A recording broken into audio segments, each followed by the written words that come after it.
Going live on Facebook now.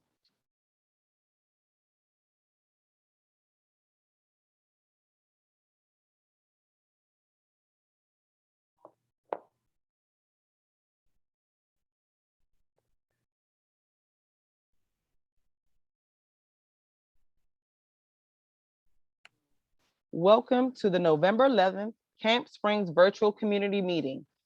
Presenting our president, Monique Taylor. Good evening, Camp Springs and friends. Welcome to tonight's meeting. First, let's take a moment to recognize our veterans and thank them for their service and sacrifice. And I want to give a special shout out to Joe Bryce, who is one of our panelists for this evening meeting. Since our last meeting, we have been in a whirlwind dealing with the controversial surprise, as everyone calls it, Davis map. Officially, it's CR 123 2021. Today, I participated along with Joe Bryce in a conference to provide information on why we oppose the Davis map. And I will just give you a few highlights. For Camp Springs, it would divide our community into two councilmanic districts. Our stance is one community, one council member. The divide would strongly impact the economic growth, which we worked so hard for decades to bring our community in totality. As if you know, there was the county council by law has to appoint a redistricting commission, which they did. And the redistricting commission had minimal changes there were minimal changes in the 2020 census for Prince George's County. Therefore, there should have been minimal redistricting impact. The map put forth by the county redistricting recommended minimal changes to accommodate the information that was based on the census. The commission had public hearings. They had meetings to receive input from Prince George's County residents. The commission followed best practices with assistance from academic experts to determine a map that would follow official guidelines. And as we explained, Camp Springs is in favor of the commission redistricting map. The sponsor of CR 123 2021 proposed their new map near the end of the process. Many of you might have heard where everyone is saying the 11th hour. And they did not present this map to the citizens of Prince George's County until October 14th at their council meeting. And this prevented true community involvement in vetting their process on how they came up with their map. The council members who were not part of the development of the process of the resolution map, the Davis map, were not allowed to sufficiently articulate their disagreement. We found this suspicious, it's scary, and, a black eye to democracy. It also marginalized candidates that plan to run in the 2022 election. The map moves them from their current district and gerrymander them to another district. Now, according to the rules, you must live in a district for a year to be eligible to run for office. And we like to say citizens should select their politicians, not politicians select their citizens. So that being said, we've been out on a campaign in Camp Springs, passing out the information to our residents so their voice can be heard. The two maps will be considered by the council on November the 16th. So it's not too late. We're asking everyone, please write by email. We have two at-large council members that we need you to send a email to telling them why you oppose the Davis map or CR 123-2021. We have drafted a sample letter, and you could just take that letter and personalize it the way you want. But we need to get this information out before November the 16th. And we want them, in the letter it says, we want them to vote no for the Davis map. If they vote no for the Davis map, that means the redistricting commission map will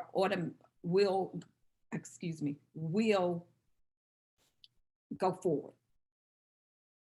Now, Angel, we have put that up on our website. Could you please tell me where it is so it will be easy for our residents to find it? Yes, Monique. If you go to the website and click on the latest news, it is listed in one of the posts, and the post is called Call to Action, Time to Act. It can be found as the second post on the latest news section. Oh, and I guess I should have said, please go to www.campspringsca.org. They're going to have speakers at the November 16th meeting. So you can sign up to speak and tell why you want them to vote no on the Davis map. Now you need to sign up before 3 p.m. November the 15th. Now, tonight's meeting speaks to us to understanding that we have the power, but we must use it because the elected officials work for us. We do not, it's not the other way around. And if they don't do their job, it is our responsibility to vote them out. And we apologize for our lateness. Camp Springs, we have asked people to volunteer for the different committees that we have, and they're all listed on the website. And some of you have told us, yes, we're ready to volunteer, but we haven't reached out to you yet. We want to apologize for that. So we have scheduled a meeting for December the 2nd, and it will be held from 6:30 to 7:30 for those who want to volunteer for committees that we have at the Camp Springs Civic Association.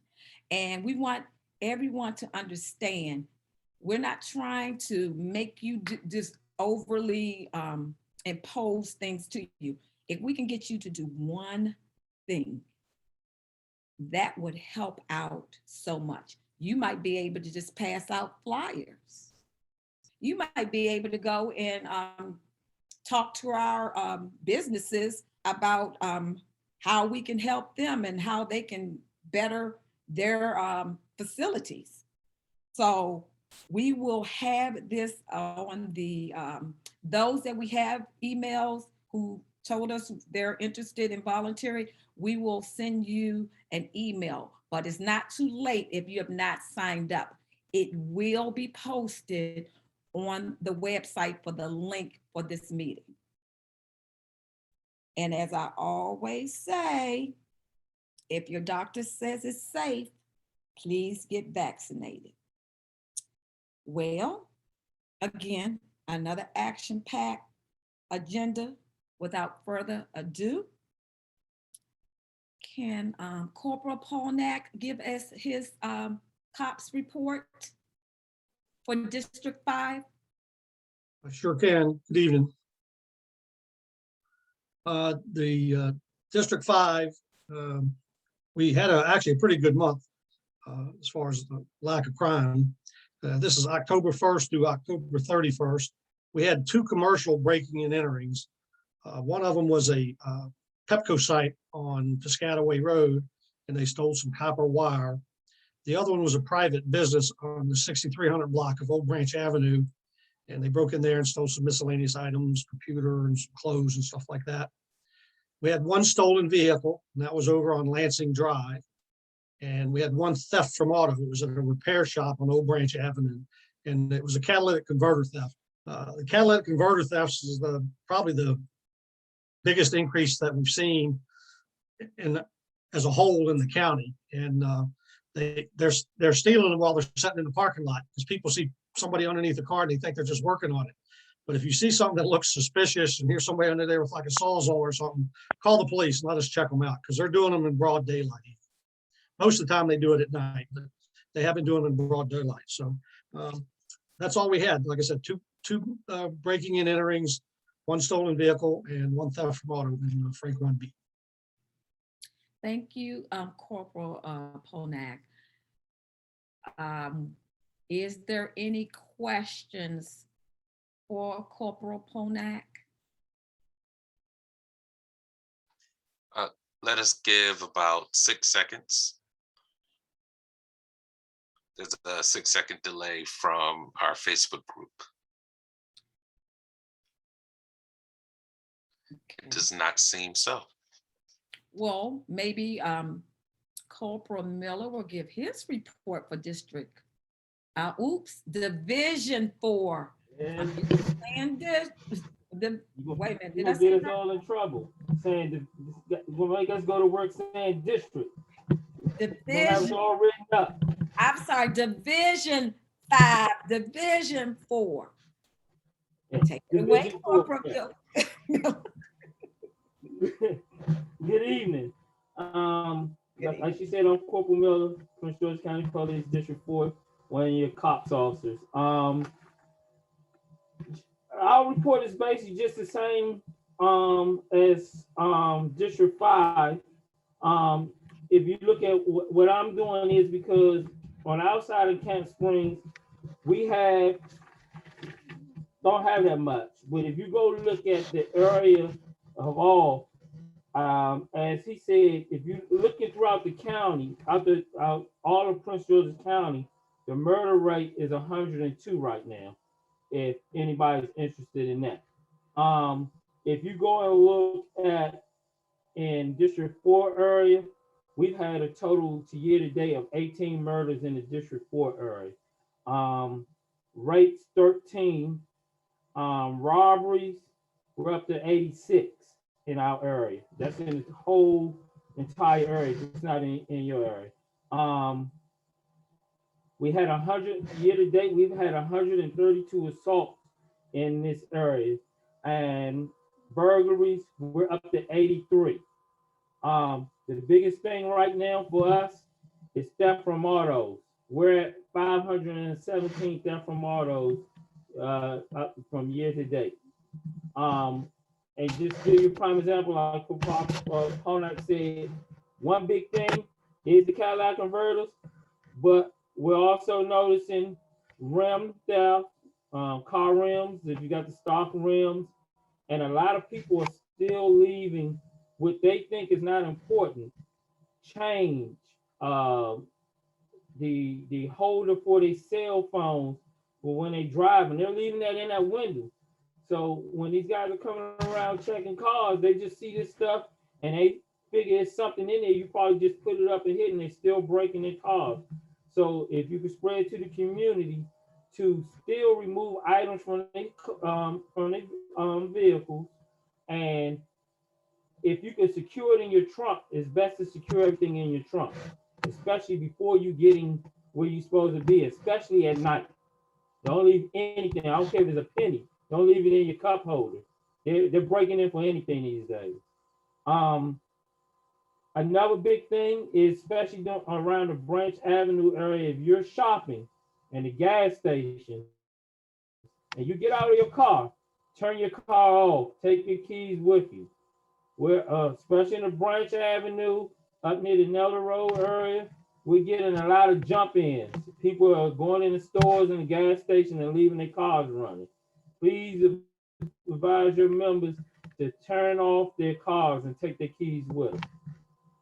Another thing, I'm still checking on the speed camera issue y'all keep asking me about. That is a guess a touchy subject. I think they're ordering more cameras, or they're looking into ordering more cameras to put more cameras out. So I'm still waiting on a return answer for that. Other than that, anybody have any questions? Please give us about 5 seconds to see. Yes, sir.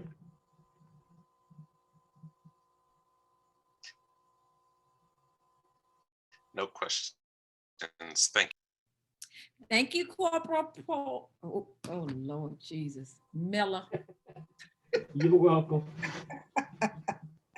I'm having a day, but it's all good. And was your car removed It's yet? still there. Is that car still there? Okay. Yeah, it probably take them Okay. a couple of days, but I I did put it in appreciate the it. computer, so Really appreciate it. you're welcome. Now we have our chair of our nominating committee, Ms. Beverly Taylor.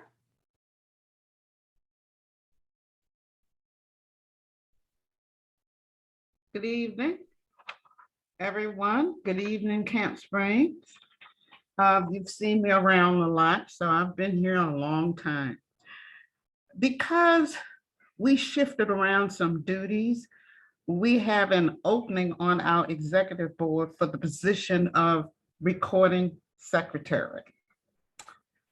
The recording secretary is responsible for recording the minutes at all meetings, counting and validating the votes made by the board of directors, and maintaining an official record of all board meetings as directed by the officers. See, good job. Excellent job. Important job. This nominee must have good computer skills. Everybody is sending everything now by computer, so gotta have good computer skills and knowledge of Microsoft Word or whatever, word processing system that's the going system at the time. This person must be a member of the Camp Springs Civic Association. Now, if you are interested in this position, and I know we got people out there that can write and type, I know we have people out there. If you're interested in this position, please email me or give me a call and I'll put that in the chat. I'll put that in the chat box, okay? The nominating committee consists of myself and Tammy Jones and Wilmarie McCoy. Now, if you want to be part of a dynamic team building a better community, sign up to be the recording secretary. Happy holidays to everybody and be safe.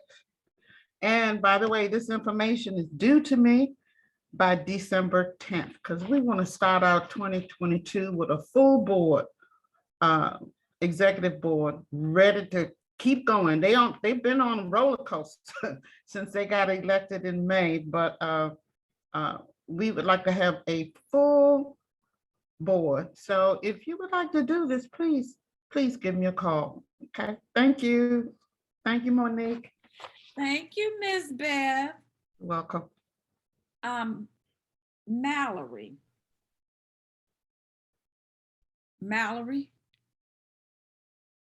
Miss Tay? Is she not? Yes. I'm here. Ms. Bev have put her information in the chat. Can you make sure it gets on Facebook Live? Absolutely. You all don't be shy. Come and work with us.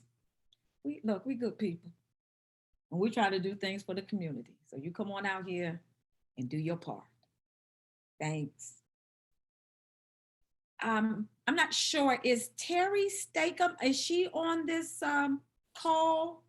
Yes, I'm here. Oh, okay, Miss Stakem. Okay, we have Miss Stakem is a resident of Camp Springs, and she's going to give us some good information about our environment.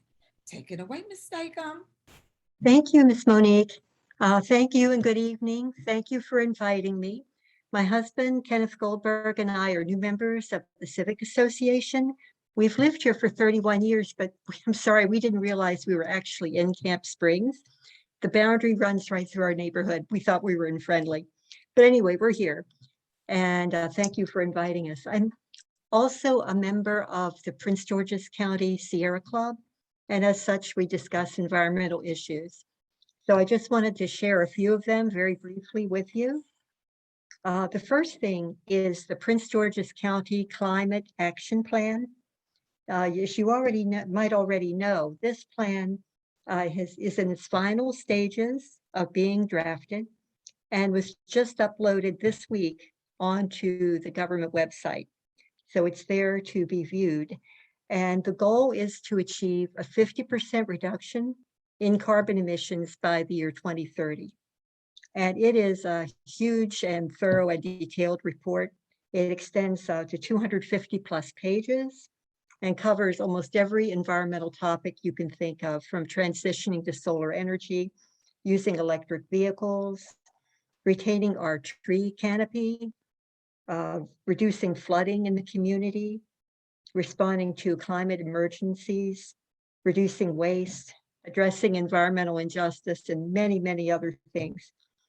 And it's important to look at the plan pretty soon because the comment period is taking place from now only until December 1st. And your comments are really needed. When there were planning meetings held this summer, I couldn't help but notice that there were a few people from the South County that seemed to be in the meetings. So this is the time now to let the county know what changes we need to make to reduce climate change. So to review the plan, just go to the county government website. In the search box, just type Climate Action Plan, and a whole list of items will pop up. If you select the first one, that should be the one. I'm pretty sure that should be the one. And please don't be deterred by the fact that it's a 250-page document. Don't wait for the movie or anything. Just scan through, look for the topics that most appeal to you, that most interest you, that are important to you. They have a form on the website. All you need to do is fill your comments in there and submit them. You can also send them in the regular mail or type your own email message. But it's important to do it by December 1st.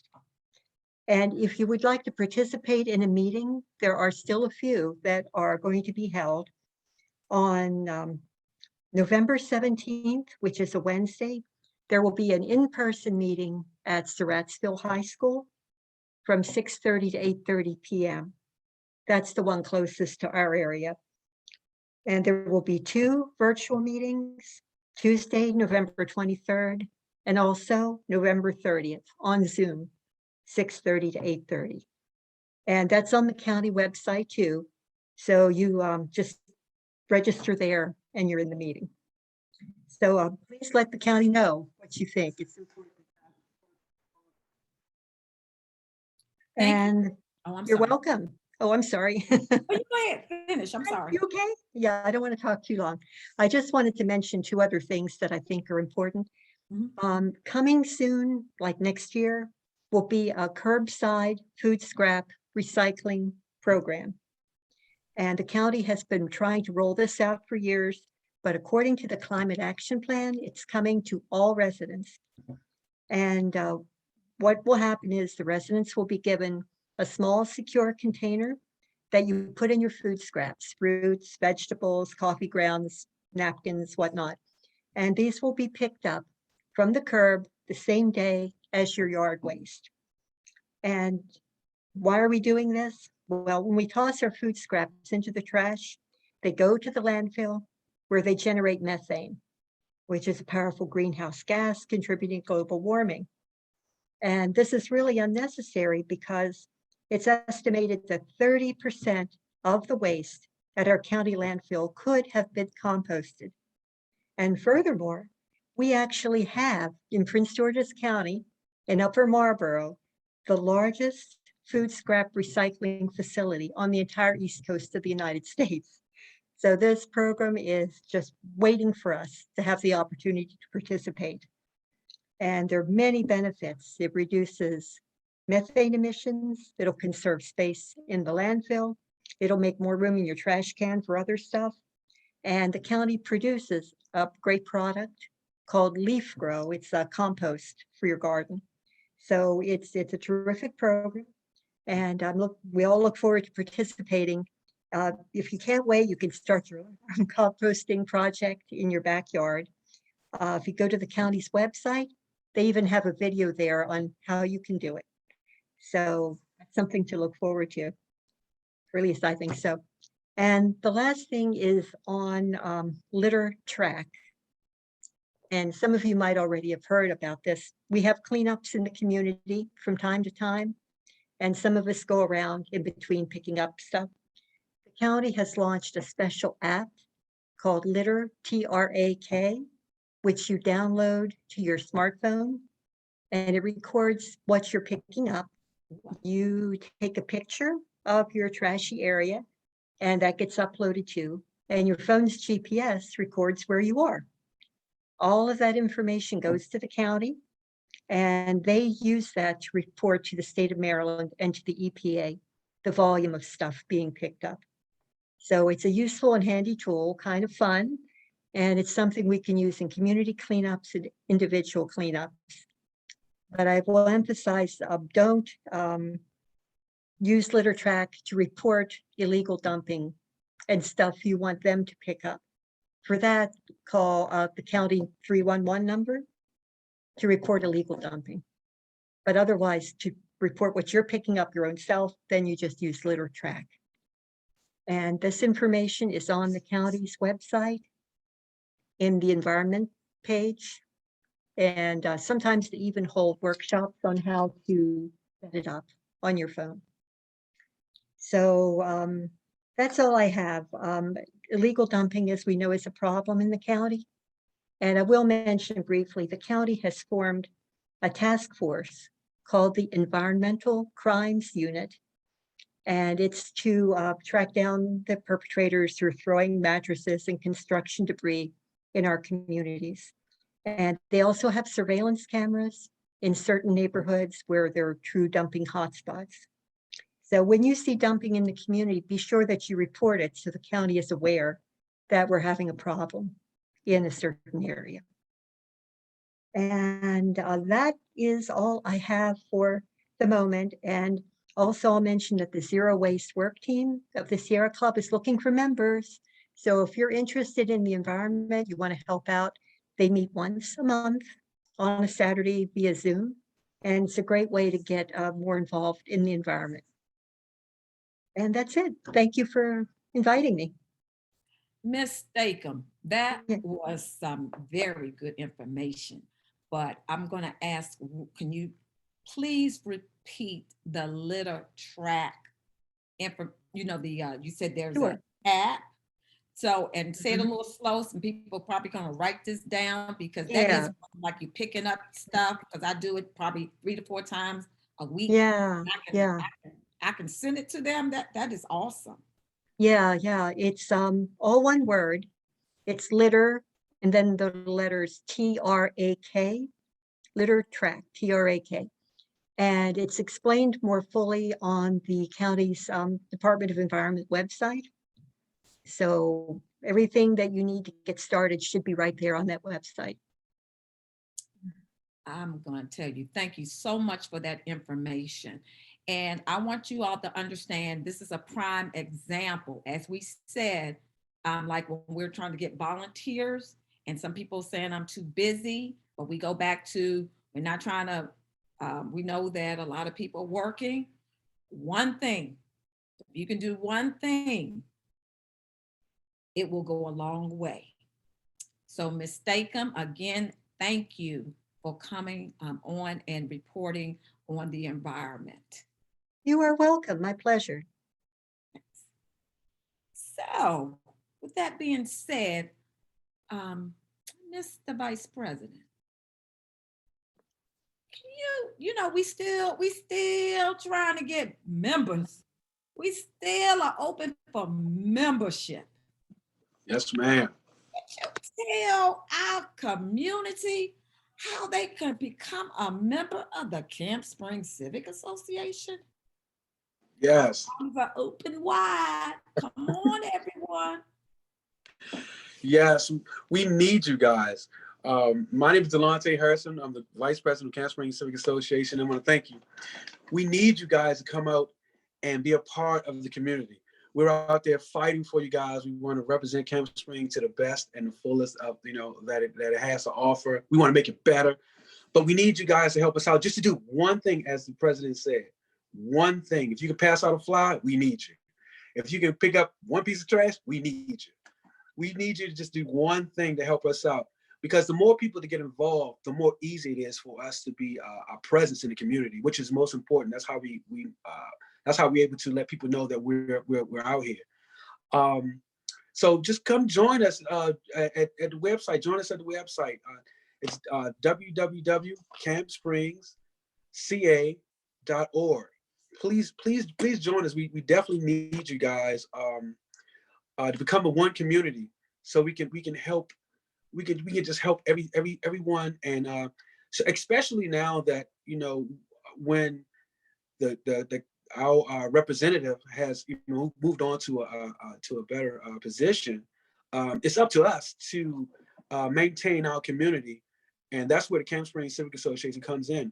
Us together, we can continue to have our services, making sure that we get our services that we need, and all the things that comes along with that.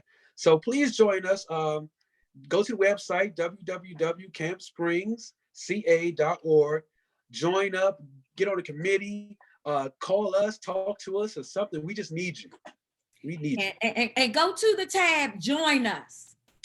That's where membership is. Join us. And just think about it. $15 for the household? Come on, you all. You can't beat that. And if you're a business, $25. It's annually. So you can do it by way of PayPal. And if you don't like PayPal, you can write a check. You can do a money order, and you can send it in to P.O. Box 1071, Camp Springs 20757. We look forward to continuing to building the membership and continue to building a better community. Okay, folks. We have a question. Yes, sir. Are membership cards mailed to members? Yes, they are. Yes, they are. So if you haven't received it, please shoot an email, and we'll make sure you get your card if you paid your membership dues. Thank you. That's it. Okay.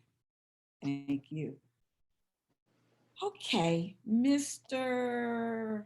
Harrison, would you please introduce we got some powerhouses tonight for our featured speakers. We have a powerful house tonight, y'all. Hold on to your lug nuts. We have a form of understanding your rights and duties in the political process. You have the power, and this is the process. Use it. Tonight's moderator is Dirk Coley. Dirk Coley served as Special Assistant to the President for Government Relations in Bowie State University. He is a legislative liaison for local, state, and federal government issues. Mr. Coley implements outreach and advocacy plans for the behalf of Bowie State University. Additionally, he serves on the University Systems of Maryland State Relations Council. Mr. Coley spearheads of federal, state, and local legislation. Mr. Coley serves as a staff associate in the United States Conference and Mayors for 6 years in Environment Protection Division. He works with the Environmental Protection Agency, Department of Agriculture, Commerce, Energy, Housing, and Urban Development, and Transportation in the efforts to address sustainable development in the cities across America. And that's our moderator. On the our members,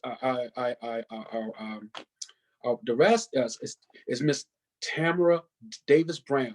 She's an attorney, specializes in the wireless communication and practices before the Federal Communications Commission. She's a CEO and co-founder of the Last Mile Broadbands of Maryland, an internet service provider that provides high-speed broadband services to rural and unserved areas. Tamara is also a political activist, serving as a vice president of the South County Democratic Club, as well as a past member of the Prince George's County Democratic Central Committee. As a member of From the Heart Church Ministries, she serves as a political affairs and new converts ministries. She is the connection. She is the connection and the social action chair for her chapter Alpha Kappa Alpha Sorority Inc., and serves as the Legislative Agenda Committee chairman statewide. And also we have, it's a packed house. We have Mahassan Elmi. Mahassan is the clerk of the Circuit Court of Prince George's County. Mahassan also is responsible for maintaining the circuit court records with staff of nearly 200 employees. She's also received a BS in the public relations from the University of Florida and a JD from the University of Baltimore School of Law. She is a lifelong resident of Prince George's County and a proud product of Prince George's County public school system. All right, we have Joe Bryce. Joe is a 35-year-old Prince George's County resident, is a manager of the federal government and a longtime community activist for the county. He became a civic activist in the fight against rubble landfills and strip mining in South Prince George's County from the late 1997s through 2002. He serves as a president of the Cheltenham Woods Homeowners Association, a self-managed community. In 1998, he and presidents of 4 other homeowners associations formed the South Prince George's County Coalition of Homeowners and Civic Associations, or as we most commonly known as South County Coalition. Joe serves as the president. Joe is a member of the Branch Avenue Metro Focus Group, a group devoted to vetting developers, proposals, and constructions around Branch Avenue Metro Station and convincing the leaderships of Joint Andrews to contribute to the surrounding community. He is also a member of the PEPCO Citizens Advisory Group, and he's worked during the day of the Deputy Group Chief and Retirement Service Division of a federal agency. A few years ago, he led implications to the first portions of the Affordable Care Act, Obamacare. And now he's also a veteran, as we stated earlier. We want to thank you, sir, for United States Marine Corps. He has a BA in Business Management and a Master's degree in Human Services Management, and from the University of Maryland, University College, and he's an active member of the Alpha Phi Alpha Fraternity Incorporated. We want to thank you all, and we want to make sure, Mr. Coley, you have the floor. Yes, ma'am. Mr. Coley, give me, I apologize, Mr. Coley. I just want to recognize, we have Monique Anderson Walker is on our Facebook Live. Thank you for coming out to our meeting.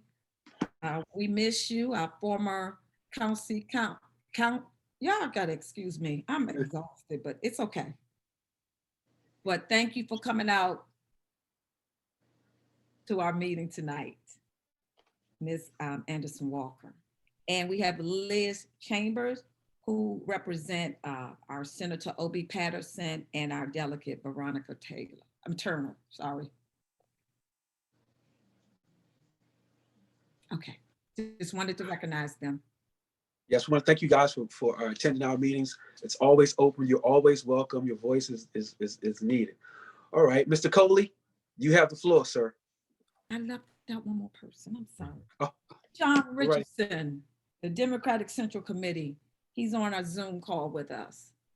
Thank you for coming out tonight, Mr. Richardson. Okay, Mr. Coley. Let's get that 2 seconds. Let's see. Yes. Yes, sir. You have the floor. Good evening, Camp Springs. How's everyone doing this evening? Glad to be here. Thank you so much for the Camp Springs Civic Association for this honor to be a moderator tonight. Ms. Taylor, Mr. Harrison, and the whole entire executive board, thank you so much.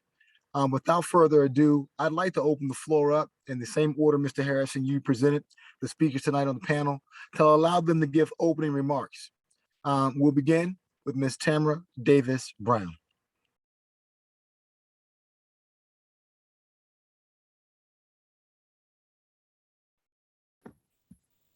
Good evening, everyone. Thank you for having me, Ms. Taylor, Mr. Harrison, and all those lovely members and homeowners in Camp Springs. It's good to be here with you and see you all this evening. I know you guys are hard at work. You're one of the hardest working civic associations that I know of in our South County area. And just want to thank you for the opportunity to be with you tonight to talk about civic advocacy and engagement and how you can be a more effective advocate here in Prince George's County. I'm not going to belabor the point, but just to say thank you for having us. Thank you, Mr.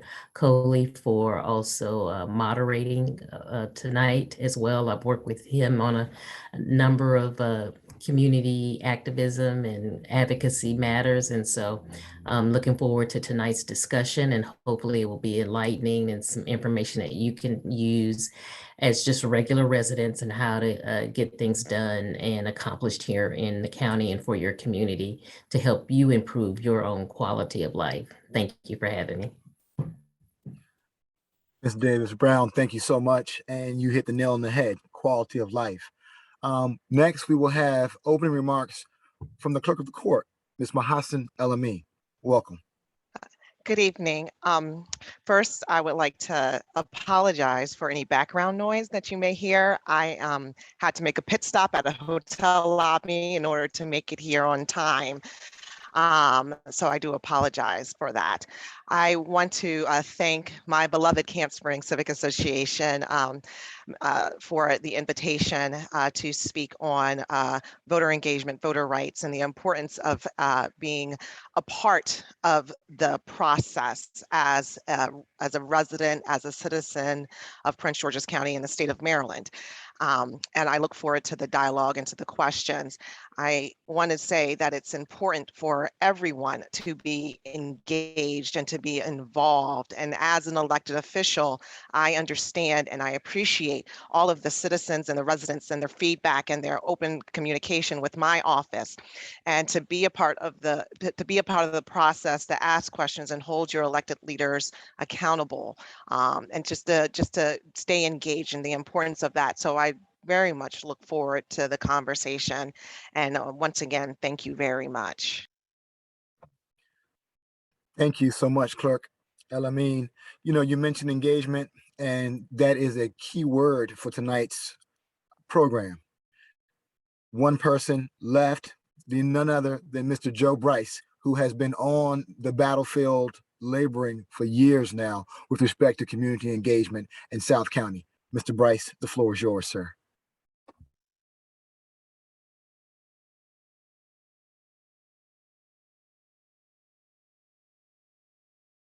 Okay, I'll start again. Good evening, Mr. Coley and Camp Springs Civic Association. First, I want to thank you all for inviting me to be here. And I appreciate the comment, Mr. Coley. As you know, when I started this, my hair was all black, and so was my goatee. And it seems like it was yesterday. As a matter of fact, it might have been yesterday. The forum today is one of those things that's near and dear to my heart and has been for a long time. Voting and why you should vote, etc. So let me say very shortly and briefly, people come out and they're looking for your vote. They say they want to represent you at a certain place at a certain time for a certain issue. And when they garner enough votes to win the position, they do it. They start serving, we think. But here's a scenario. You didn't vote. Your family didn't vote. Your neighborhood didn't vote because you don't think your vote means anything. The right to vote is one of the most important things that you have. It's the most important power that you have. It's your power. It is what makes you power, unless you don't use it. So here's some of the things that happens when you use it and don't use it. People get into office whether you vote for them or not. And when they get into office, they have a lot of people wanting them to do things for them, to provide services, to call pull strings, etc. What happens is those competing interests, they look back at the map. Well, who voted and who voted for me? And now those are not necessarily two opposing things. If you didn't vote for the person who won, but you voted, they consider that. Why? Because you voted, and they want to consider you to switch you over to their side. So the next time you have to vote, you're a voter, they want you voting for them. You're likely to get services. If you and your family and your neighborhood didn't vote, guess what? You're at the bottom of the totem pole. Why? Because what are you going to do to me? Vote me out? No, you don't vote. So that is one of the reasons that you need to vote. Every time an issue comes up, vote. And to make yourself knowledgeable, we'll get into that probably in the question and answer section, but you want to know the issues, you want to know the candidates, you want to know the position, and how it affects you. Yes, it is work, and we're starting, taking another step forward tonight. And I turn it back over to you, Mr. Coley. You know, Camp Springs, this forum tonight on the eve of Veterans Day, those individuals who sacrifice and put their lives on the line for our American freedom and our democracy is critical. More importantly, as Mr. Bryce and others, Tamara Davis Brown, and also Clerk LME mentioned, the importance of voting. We as a community must take this matter very seriously. Currently, as we all know, some of us know, Congress is going through a full investigation of the events that happened on January 6th, threatening our democracy. It is a fragile, fragile, fragile state with respect to making sure we understand how to strengthen our institutions of American democracy here in our nation. We all understand the three branches of government: the executive branch, the president, the legislative branch, the Congress, and the judicial branch, the Supreme Court. However, on a more local level within the state of Maryland, we all understand that there are levers that we must touch as individual citizens.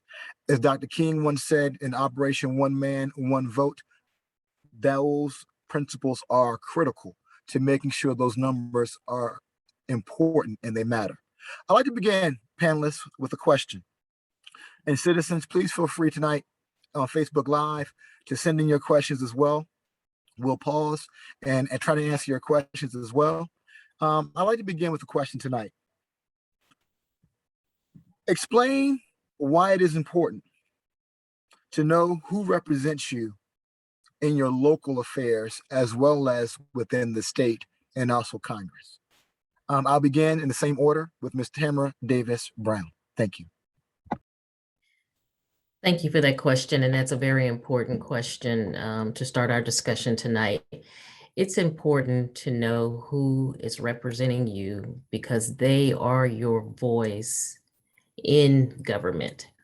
If you want matters handled for you, you have to know the right persons to go to. And the first persons to go to are those people that you elected, whether you voted for them or not.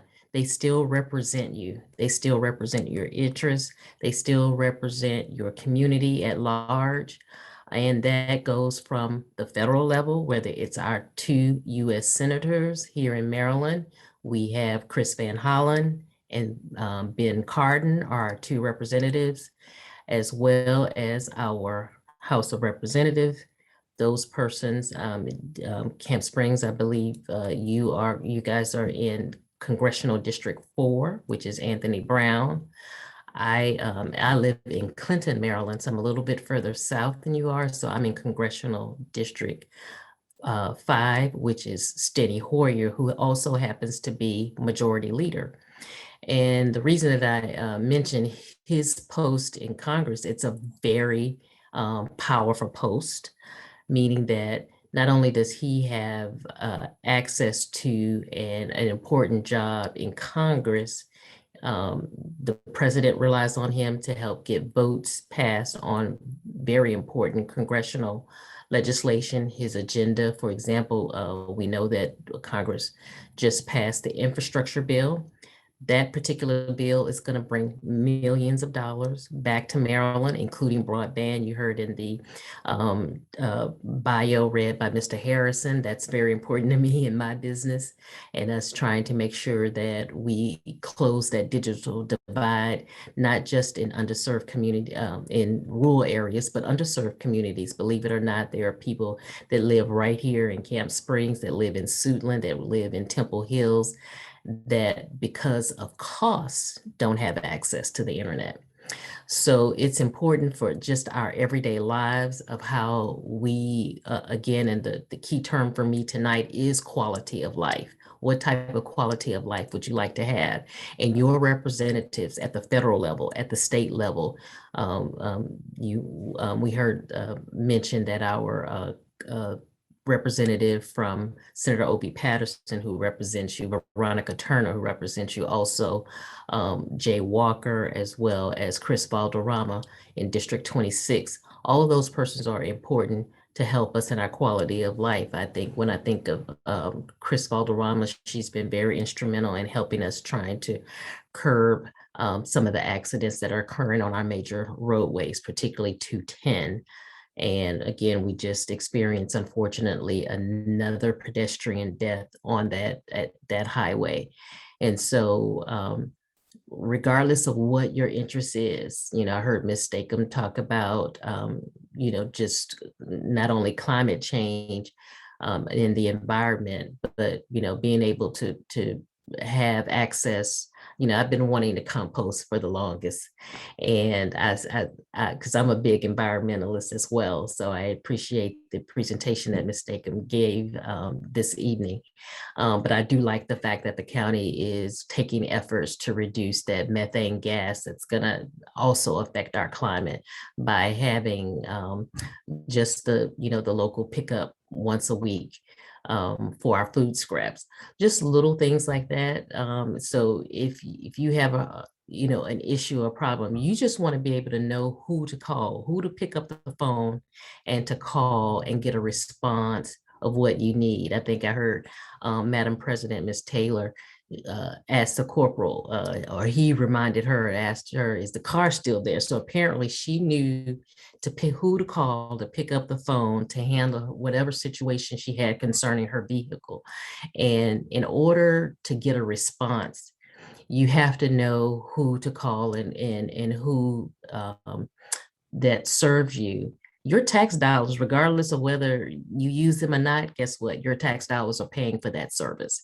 Your tax dollars are paying for the salaries of the people that you elect to office, all of their staff persons. It's good to know their staff persons because sometimes you may not be able to get in touch with your council person. He or she may be in a council meeting. They may be in the district council meeting, but the chief of staff, the constituent service liaison person. You should be able to pick up the phone, call those persons. They should know you by your name, quite frankly, because you have called so much, because you are engaged.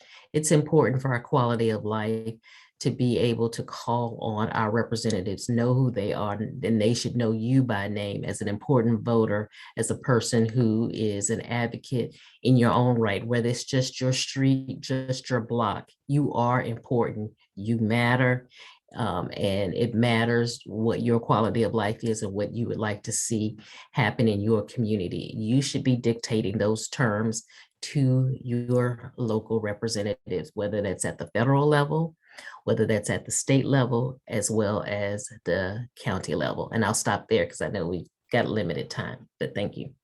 No. That is very, very, very helpful. Thank you so much, Ms. Brown. You know what?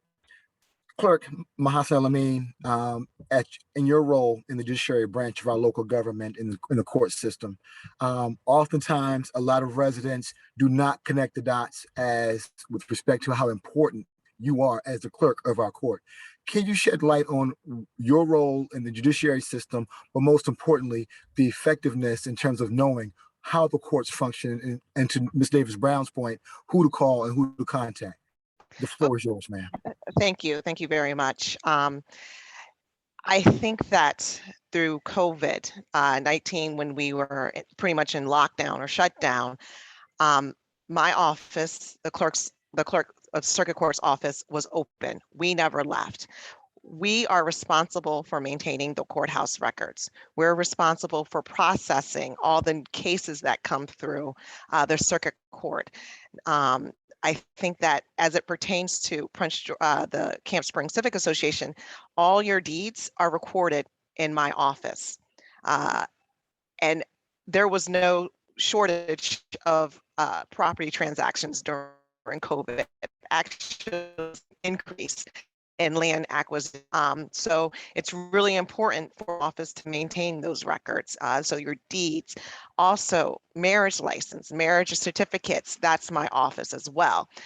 People had to get marriage certificates and marriage licenses during COVID, during shutdown. So I got a lot of calls from members of the public, from actually elected officials saying that their constituents needed a marriage license, but we were closed to the public. How could we do that?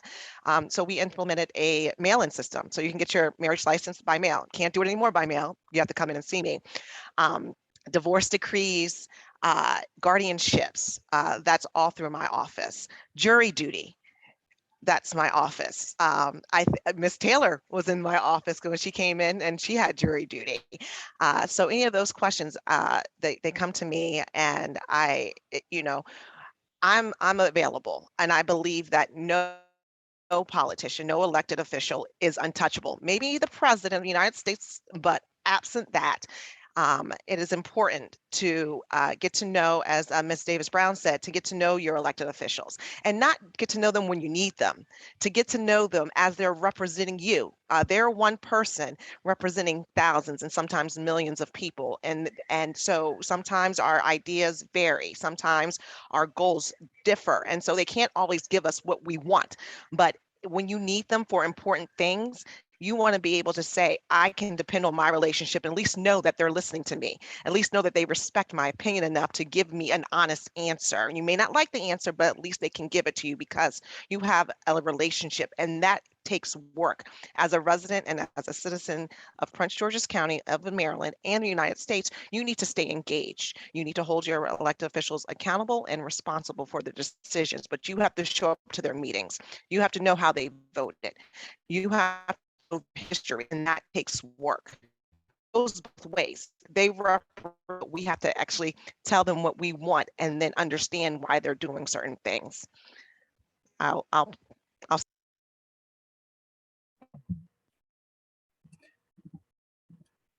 Clerk Elamine.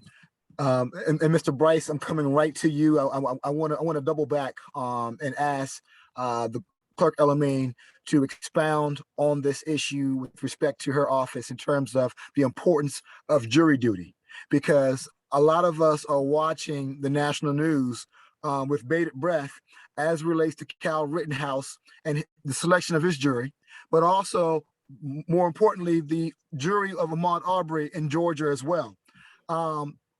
Clerk Elamine, can you please expound on this issue of jury duty and why it is important, just as important as it is to vote, for us to come out to vote? Could you please talk about the jury duty? And Mr. Bryce, I'm coming right to you next, sir. Sure. Under our Constitution, you have a right to a jury. You have a right to be tried by your peers. And I liken it to personal matters. If you were to get into a car accident and you were seriously injured, you would want to have an impartial juror of your peers sit on that jury to decide your case. So I often hear people, they call me saying, how can I get out of jury duty? Or I don't want to serve, or I don't want to do this. It's our civic duty. It's our responsibility to sit there and to listen to the evidence and decide based off of the evidence how you should rule for someone's life, because you want to put yourself in that position, because sometimes you may have the unfortunate and have either 6 or decide the fate of something that's very important to you. So it is important when you get that call of duty to serve, to take it seriously and know that it's only a small piece of your time in the grand scheme of all the times. There are people in other countries who would die to have the opportunity to sit on juries, to sit on a juror. I haven't been fortunate enough to get to sit on a jury. They never select me when I get called. I've been called 4 times. I still don't get selected. So I am earning for the opportunity to sit on a jury. Thank you so much, Clerk. And again, Camp Springs and citizens and residents who are listening to this tonight, this forum tonight through the association, just as you call to ask your loved ones and your friends and family to go and register and to go out and vote, listen, being selected and honoring and doing your civic duty to become a juror is equally important as well. Mr. Bryce, I want to flank to you to go back to the initial question with respect to the importance from the grassroots level. As a community activist, why is it important to understand who your elected officials are and the importance of going out to be engaged? Okay, I'm glad to get to that question. Let me do just a tiny bit of deviation here and pick up for my good friends at the Camp Springs Civic Association and welcome Miss Belinda Queen. Okay, okay. So, and I know they don't mind me doing that because they love me too. Nobody else does, but they do. So it is extremely important to get out and know the people who are coming to ask you for their vote, because that gives you some insight onto what you're doing. That you're taking your responsibility to vote very seriously, and it means that you're doing some of the work to make sure, as Ms. Davis Brown and Ms. Elamine have said, and improve your quality of life. You're taking some of the decisions in your life into your own hands. You're determining who it is who's going to be making those decisions that you live by. So whether you vote or not, whether you know them or not, some people are going to get elected. They're going to make decisions, and you're going to live by those decisions. I think if you improve your quality of life and take control of the things that you can. Now, I have been out here for a very, very long time, and I can say that most of the people on the county council, I knew them before they were on the county council. And I got to tell you, they are not the people that ran for office, not most of them. And I can't ask them what happened. They have responsibilities that take them away from answering my phone calls and inquiries. I don't understand that, but I would say that I will give them that benefit of the doubt until proven otherwise. I won't cast any aspersions. I do know that there will come a time very shortly when those same people will uncloak themselves and they will come back and ask me for my vote.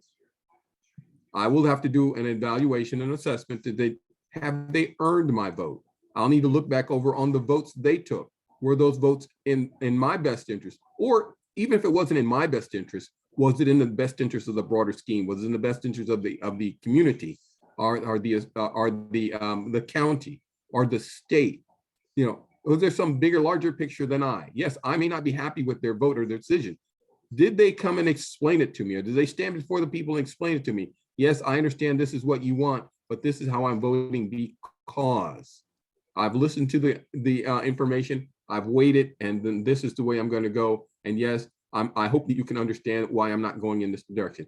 I haven't heard that from most of this group of people in county council, and unfortunately, ladies and gentlemen, I haven't heard it from the top elected official in the county executive on certain issues.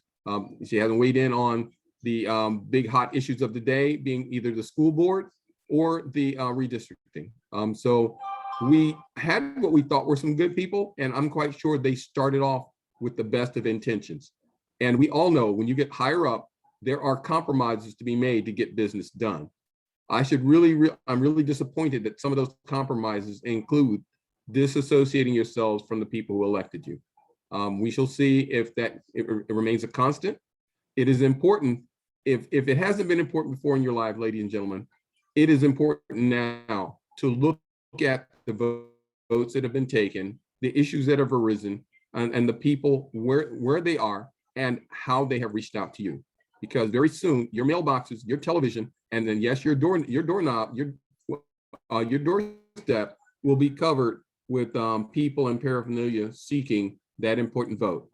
So it is important that we put out the effort to find out who are to determine who is best suited, in our opinion, to represent us.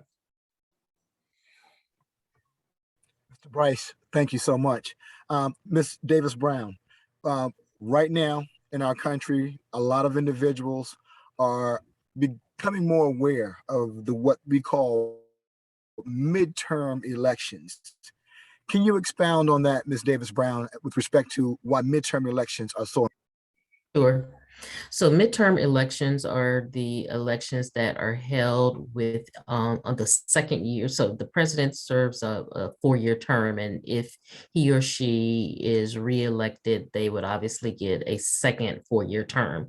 And so at the second year, so our current president, Joe Biden, was elected in 2020. He's in his first year of office. Next year, 2022, will be his second year in office, and that's the midway point of his first four-year term, if he is, or his current, I should say, four-year term.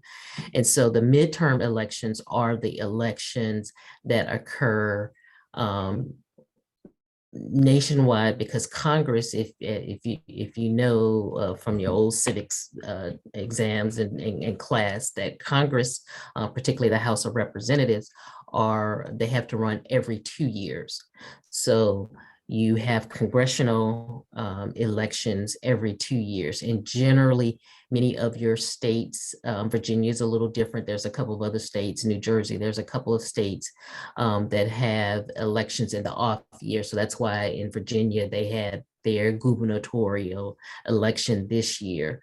But most states, including the state of Maryland, also has its local and state offices during that midterm, that midterm of the president's term in office. It's important to vote in the midterm election, because most of the elected officials are coming to are your local elections. And you've heard this term before, but it does ring true that all politics is local, and the local issues that affect you. And I think I heard Mr. Bryce aptly say that whether you voted for the person or not, the person that wins that election, that's the agenda that's going to be moved forward. That's the agenda that's going to carry forward. And so it's important for you to vote for the person that you want in office, to hope to see that some of the things that concern you are part of his or her agenda. So the fact that a lot of people unfortunately sit out the midterm elections, and then they wonder why the trash collection went from twice a week to once a week. They wonder why, and I'm just giving a local example. That's one local issue that kind of rang true this year, and people have run on the fact that they're going to restore twice a week trash collection. Well, again, you have to hold your elected officials accountable to their campaign promises or some of the things that they've said. And number two, you want to be able to have a voice about what's important to you, or the issues that are important to you. Is that part of the platform? Is that part of the agenda? Or even if it's not part of their platform or agenda, at least be able to come out at a candidates forum or go on their Facebook page or social media page and ask the question, how do you feel about this issue? How do you feel about this particular topic? And why should I vote for you? Because if you miss that midterm election, you're going to have that person in office, particularly here in the state of Maryland, for another 4 years, and your agenda, your issue may never come up again until it's time for the next 4 years. So it's important. The midterm elections are important, particularly here in the state of Maryland, because it does happen to fall that our local elections at the county level as well as the state also fall, and that's where we get our local leadership. You will have an opportunity also to vote again for your congressional representatives. And depending on the year for the cycle for the Senate, you may or may not have to vote for a US Senator. I do believe this term, it is Senator Van Hollen that has a race if you want for him to continue to serve another term as US Senator from the state of Maryland. So the midterms elections are very important, and you hear on the national level. I gave you just example at the local level, but also on the national level, you hear oftentimes that whatever president that is in office and his or her party that they represent, generally there's a switch at the midterm election in terms of who's in control of Congress. And so if you want the current president, let's just use President Biden as an example. If you want President Biden's agenda to continue to move forward, and they've struggled a little bit because the Democratic Party is a big party, and they've got the progressive wing and they've got the moderate wing. But if you want his agenda to at some point be successful, whether it's the infrastructure bill, whether it's the Build Back Better bill, if you want the John Lewis Voting Right Advancement Act to be passed, if you want the George Floyd Justice and Policing Act to be passed, it's important for you to vote in the midterm election to make sure that if that party's in the majority, that they stay in the majority. Otherwise, you're going to have some of the same things that we're seeing that occurred under the Obama administration. To a lesser extent, you also saw it in the Clinton administration and even the George W. Bush administration, because we seem to be in this country that will elect our president with one party, and then by the time the midterm comes, we've got a change of heart and we want Congress to look differently. Well, we've become so polarized, unfortunately, in this country, and there's not a lot of bipartisanship in terms of getting the people's agenda across the board without there being so much infighting. It's unfortunate that has happened, has not always been that way in Congress. There have been bipartisan bills and legislation that have passed. They get the people's agenda passed. But unfortunately, if you want to have if that's your desire to have the current president's agenda move forward, you need to vote for the congressional representatives as well as the Senate representatives that can help move that agenda forward. Otherwise, we're going to continue to be in this cycle of kind of political gridlock. And I'll just leave it at that. But the midterms elections are very, very important, and you should not skip out on those and just think that the presidential election is all important. The local elections occur in the midterm. And if you do not speak at that, you will have the agenda of whoever is representing you, and that agenda will go forward for the next 4 years. Thank you. Thank you so much, Ms. Davis-Brown. Clerk Elamine, I'd like for you to take us to 20,000 feet with respect to becoming engaged and involved in the political process as an adult. We can all begin in high school, of course, with small steps, but Clerk Elamine, if you will, be so kind as to share, even if it's a personal anecdote in terms of your life and your involvement with respect to the political process and why it's important to be engaged. That's a great question. I actually tell my parents all the time that they always told me not to be in a rush to be an adult, but they didn't tell me why. They didn't tell me that I would have no time to myself because I was constantly in meetings. I was constantly involved with other things outside of taking care of like what I want to do, So being engaged, being involved in the community, it's a lot of work because you have your full-time job if you have one of those, and then you have your evening meetings, your weekends. You have to be present, and that's, I would say, number one is being present, being active. We're talking about voting, and we only get one vote.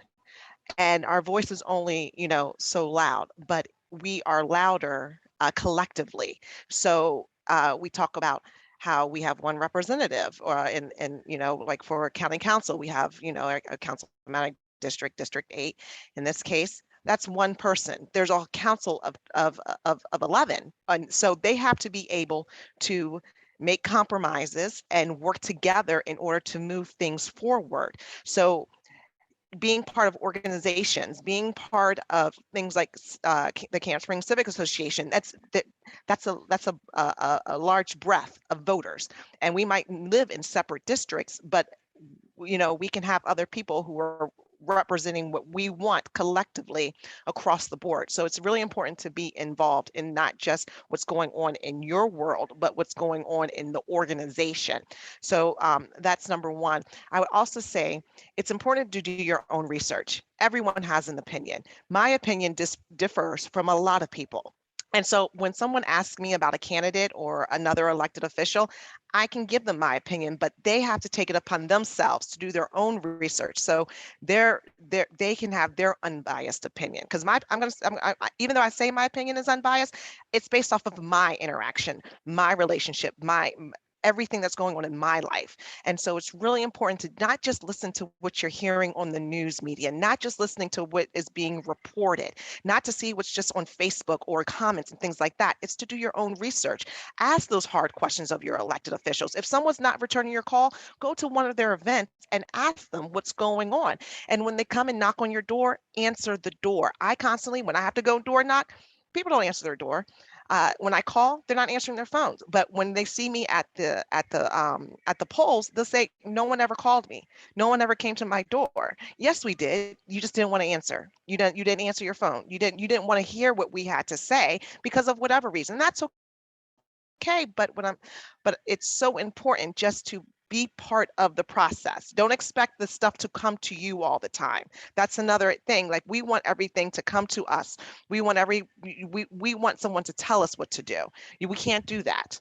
We have to make our own decisions. We have to go out and seek it, because when it's told to us, more than likely it's not unbiased. It's more a biased opinion.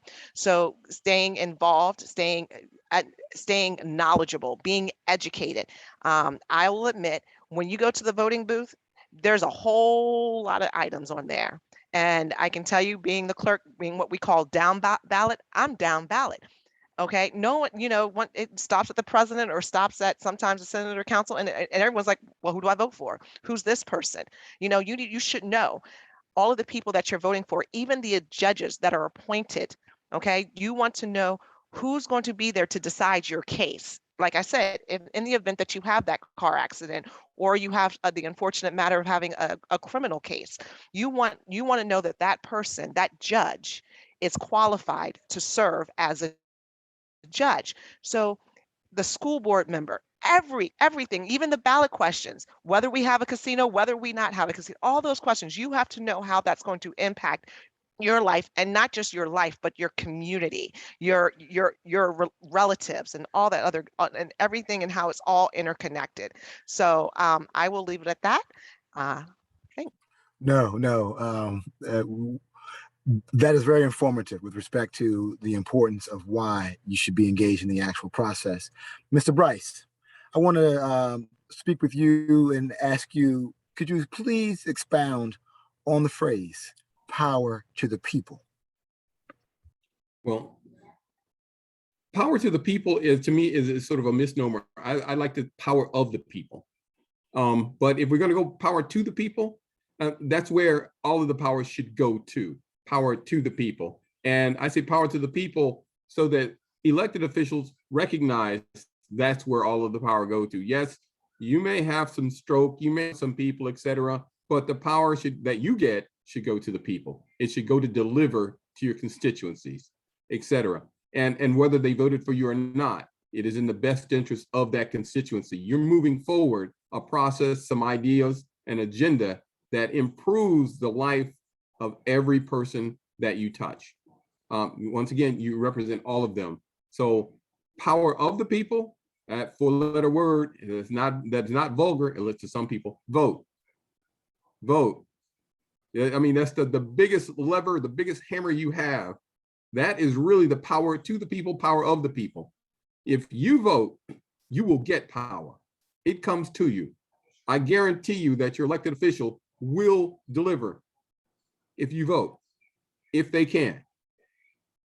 But if you don't vote, there's no power to the people, there's no power for the people. You have to vote. I mean, it's pure and simple. And expanding just a little bit, there is you have to vote whether, and you need to know exactly who it is that you're voting for. So, and I want to use this lower level, the thing that we used to talk about. God, my parents and great grandparents, I don't know if they still have these positions, is that I wouldn't vote for him as dog catcher. Well, I got to tell you that if there's an election for dog catcher, you want to know about the dog catcher, okay? Because that dog catcher may go out and honestly campaign on every dog I see, I'm going to shoot him on the spot. I'm not going to try to take him, I'm going to shoot him on the spot. Well, you know, if you like dogs, stray dogs getting shot on the spot, that's the guy for you. But if you don't, you think that people should be repatriated with their four-legged family members, then you might not want to elect that person. So you want to know exactly what these positions are. That's power to the people. That's power of the people. You need to know, take your power and use it. You know, I mean, if you're into a comic book thing, hey, look, you've got superpower here. You determine, okay? And if you've got some elected officials who don't respond to you, your vote is your kryptonite. Okay, you can change them, you can back them off of those issues. So yeah, power to the people, that to me is what it is. It comes down to your vote. That is all encompassing power. Use it wisely, use it freely. Don't do like this in Chicago, vote early and vote often. Just vote once, but wield that vote like the hammer it is, and the power that you have. And I started to tonight wear a shirt that I've gotten for campaign. Hey, there's a person on the this forum that I worked their campaign before, and other ones I ran into on the campaign trail. And the shirt just says vote. And I will be wearing that shirt frequently. Actually, I have two of them. One is black and gold, and the other is black and white. And it says vote. So I will be wearing those shirts, and I thought about wearing it tonight. Vote. It is that important to me that, hell, I'll wear that as a dress shirt.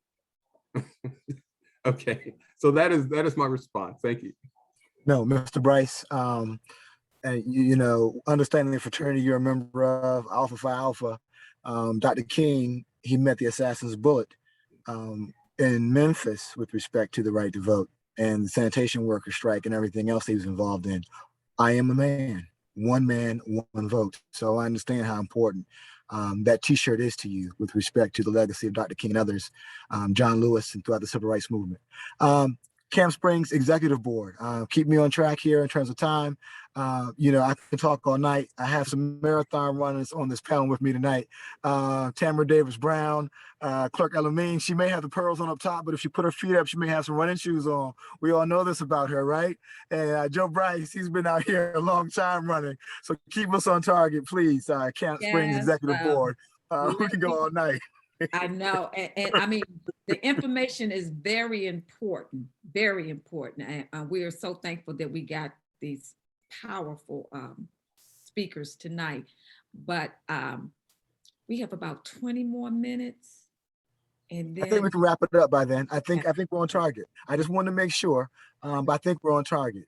Ms. Taylor, thank you so much. Ms. Tamara Davis Brown, I have another question ready to fire off to you. Are you ready? Yes, sir. Please tell the Camp Springs residents why it's important not to just show up at the polls, but to do a little bit of research and know the names on the ballot. Clerk Elamine hinted at this, but yeah, please just share with them why it's important to do a little bit more research. Oh, yeah, no, that's a pet peeve of mine, because so many people get what they call sample ballots in the mail that tell them who to vote for from top to bottom. and they have no idea who those persons are. As Clerk Elmine mentioned, she's down ballot.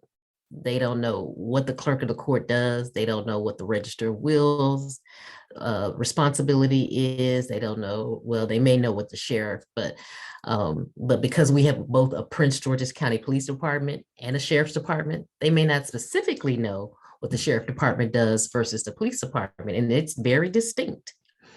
But what I will say is that everything that's shiny and has nice pictures and has all, you drive down the road, you see this big poster, you see these poster boards, you see this, as candidates. And many of you know that I've been a candidate for public office. And unfortunately, I have not been successful. However, I've always stayed engaged. I've never been one to, after a loss, just shy away and go, it's like, no, I have a voice. I have a group of people following me that agree with my voice, that listen.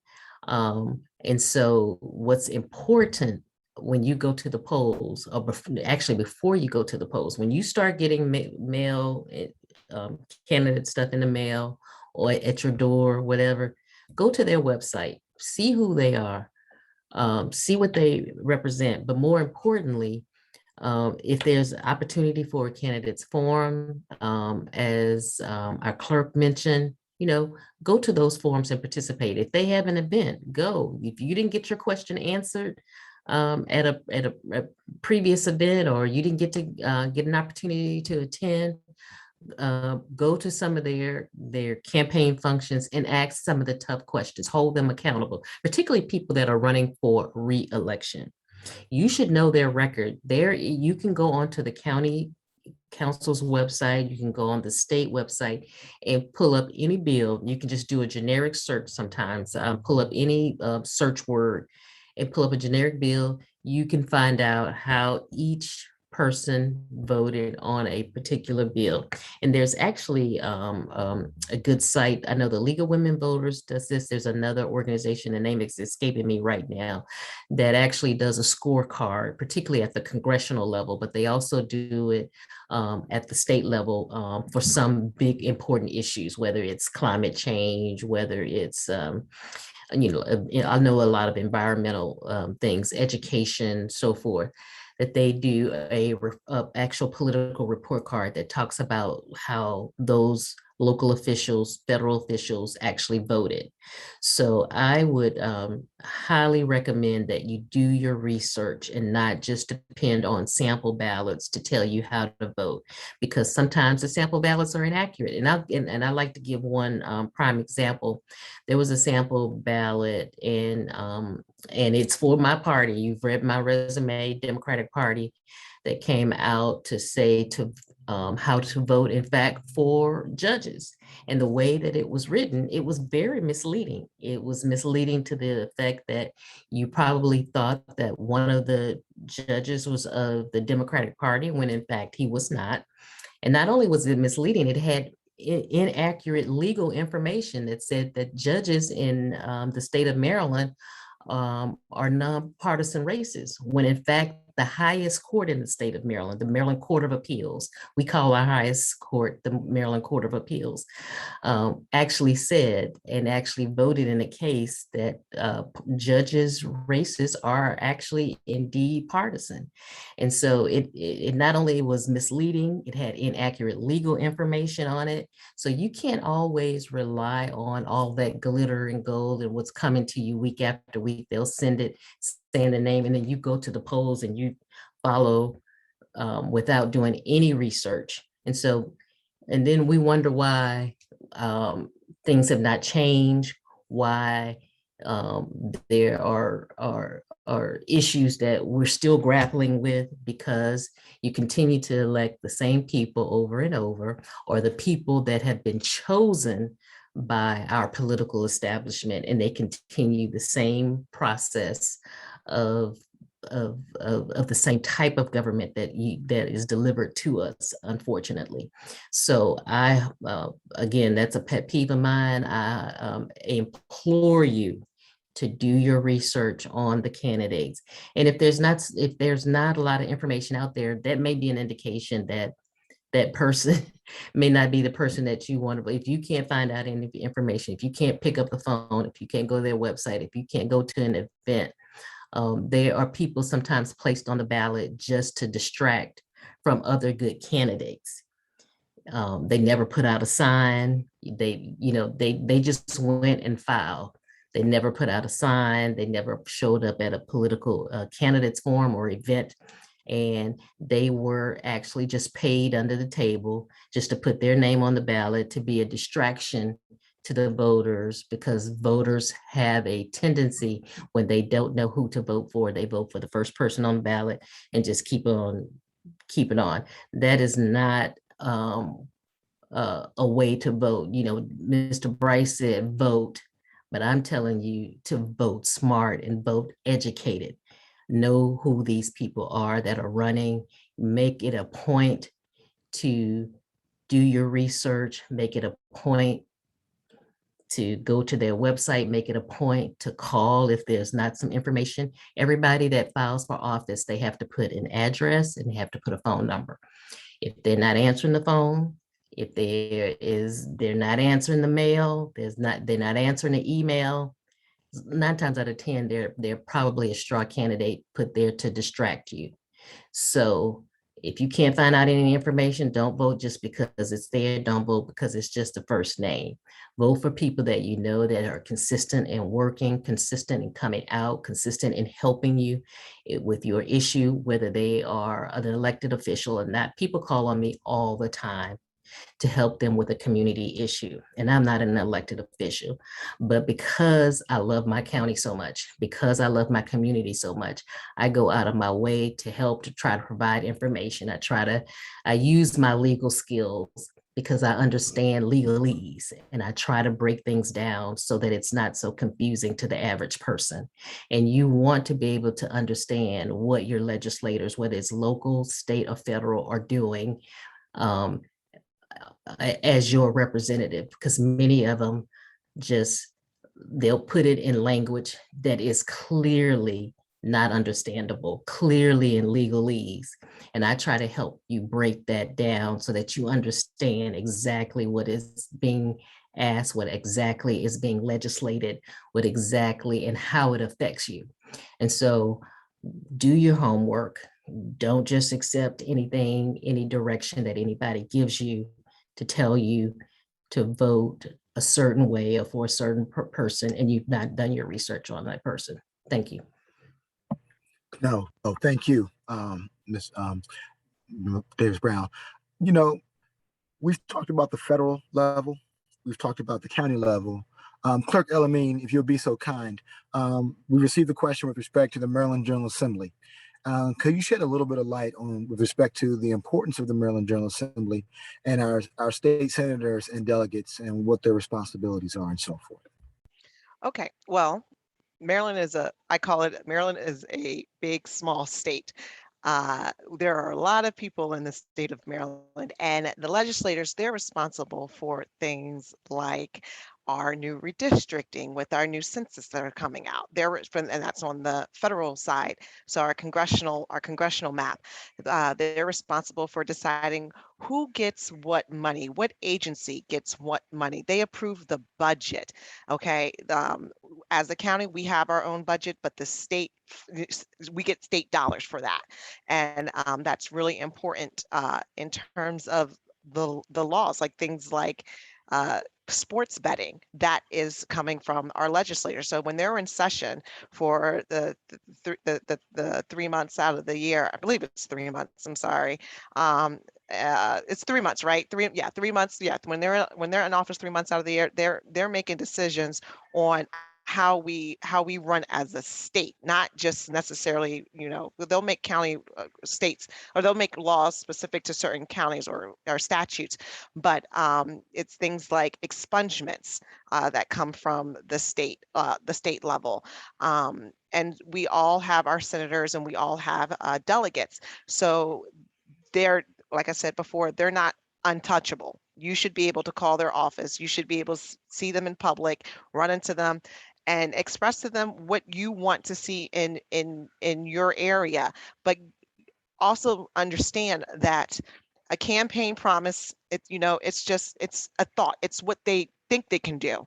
But when you actually go, feet on the ground, boots on the ground, and you're trying to, make decisions or make things happen, it's like, oh my God, this is not what I thought it was going to be. I get that as a clerk of the court. I had all these ideas, but when I came into office, I realized, oh, well, you know what? I don't have control over that. Or what I thought I could do, I can't, because it's under some other authority, or I have to go and I have to, you know, build relationships so I can make it happen. So it might not happen the first year. It might not happen the second or third year. If I'm reelected for a second term, it may happen then. And that goes the same way for our state officials. And it's not just our legislators. You're also talking about our attorney general. You're talking about our comptroller, the person who is responsible for holding our purse. All these decisions, it comes down and it trickles down to on a county level. In the grand scheme of things, they are just as important as electing your county council members, or even your municipalities. It really is a local thing. So you have your state, then you have your county, and then you have your municipality. The closer you get to home, the more the more tangible, the more impact they have on what's going on in your neighborhood. Thank you. Thank you so much, Clerk Elamine. With respect to the answering that question in the Maryland General Assembly and the impact and how it trickles down from the federal to the state to the local level. Mr. Bryce, we began the discussion with Ms. Taylor, the Camp Springs president, talking about redistricting and gerrymandering and how the current maps are trying to separate and divide the Camp Springs area. Could you please talk about the importance, Mr. Bryce, of being persistent as relates to causes in your community and activism? Well, thank you, Mr. Coley. One of the things, excuse me, one of the things about the different communities, associations, homeowner associations, civic associations, larger group associations like the Prince George's County Civic Federation, the Central Prince George's County Foundation, Federation, et cetera, John Richardson, et cetera, and others, organizations like that, is we have bylaws that we abide by. We have elected people. We are elected to positions, and we have people that we're responsible to. We're democratic, and we get involved in these particular issues. Every one of these issues. I think that our motto and our goal is that we can be heard collectively. Our voices, one voice, you can lose it in the wilderness, you can lose it in the wind. Several voices gets louder. All of our voices together, we can't be ignored. We also have the credo philosophy that there are no new problems. Somebody somewhere has had this problem, and what we need to do is find that person who has the problem and connect them with the one who resolved the problem and see if that issue will work for them. If not, we'll work together. Another thing is we work to ensure that nobody from the outside comes in and pits one community against another. So those are consistencies. So one of the things that's pulled us together now is this redistricting issue. It is violating all of those credos. It is silencing voices. It is pitting neighborhood against neighborhood. And it is a problem that some people have had before and other people have had resolution to it. And it's up to us to scream the clarion call, to sound the siren for those who haven't. Believe it or not, there are people who don't know about this redistricting issue. And it's up to us to creep under the sill of their doors and down their chimneys, whatever we need to do. Flyers on their car, painting the dirt on the side of their car. Wash me instead of that. Redistricting. Find out, know it, be informed. It's up to us. And to get into the redistricting issue in and of itself, it's a travesty. Okay. It is stealing our vote. And I say it's stealing our vote, and it's undemocratic not just because of the way that this redistricting map from the county council was put out at the last minute. It's not the first time they put something out at the last minute. It's just the next time. And it's generally the same people, the same groups. But what is really the most offensive to me is that there was a redistricting council map. And in October, early October, we, the Federation, and some other organizations were talking about tweaking the redistricting map. And then we had this bomb of an idea that came that I have no idea, none of us have any idea who wrote it, but it's dropped at the last minute, and there's an attempt to minimize discussion on it. But now what that dropping has done is it's taken discussion about nibbling around the edges of the commission's redistricting. There is no more discussion on that. It's either we have to make sure that they accept the redistricting commission map whole hog, no discussion whatsoever. Take it as is, because there's something out there far worse. They have stolen our voice on redistricting, because we're not talking about the things that are in our best interest anymore. We're talking about saving ourselves. We're talking about it's something that this will put us it may be 2 steps back from where we've been for the last 10 years. I know Camp Springs doesn't like what's going on there. I know that there are at least one person on this forum, and a couple of other people in the county who have been targeted. We haven't seen that kind of stuff before. And believe it or not, despite the problems that Prince George's County has had over the years, the gerrymandering for the last 20 years has not been part of it. It hasn't been. It has not been part of it. The rest of the state, oh God, Maryland is famous for gerrymandering. Okay, we stand outside and we look at it, but now it has come home to affect us. As somebody said earlier today, District 1 now has an elephant trunk that goes specifically to one person's house. You move a few feet over to the east there, and you knock out a person who was pretty close to, and probably should have won if we go back there and we really did a forensic audit. Yeah, if people were really interested, probably did win. I'm biased because I worked that campaign. And then another person who was very close also. And we have some people who on this county council, we thought that we recognized who they were. Some of us voted for them, some of them different, and some of us didn't. And we find out we have a group of followers. They're not leading. They're not leading at all. There's a strong person. There's an alpha male. It could be alpha female, but in this case, an alpha male who has shown up and is leading them to the edge of the cliff. They're lemmings, and we voted for some lemmings, and we have to take responsibility for that. We made that choice. So in the redistricting, we have to find our voice. So we, the communities out there, have to stick to our credos. We have to be firm. We have to make sure that we're resolute, and that be it this issue, be it other issues that come out there, the constituencies, our communities, our neighborhoods know exactly where we stand, and that we will be there with you and for you. This time, when they come for you, we'll be there. If they come for me, I know that you'll be there. And right now they're coming for all of us, and we need to all stand together, and we need to get the word out. So I know there's a lot in that, but I'm going to try to be respectful of time. You may have time for another question, or we may be ready to call this an end, but that is exactly where we need to be to get this word out, raise our voices collectively together. And if I can, one more shout out, ladies and gentlemen, if you have any desire to beat back the Derek L. Davis private redistricting plan, then don't wait to speak on the 16th. Send messages now. Last year when they tried that issue with the taxation, it was the pre-movement, the first movement, the emails, the calls, the letters that backed them off of that, because it was a similar situation, similar group of people following, and then one broke. And when one broke, the dam broke. They backed off of it. We let them know that that was not a good idea. You need to come to us. You can talk to us. Tell us that you think you need more taxes. Explain why. They didn't do it. Now we need to change this map.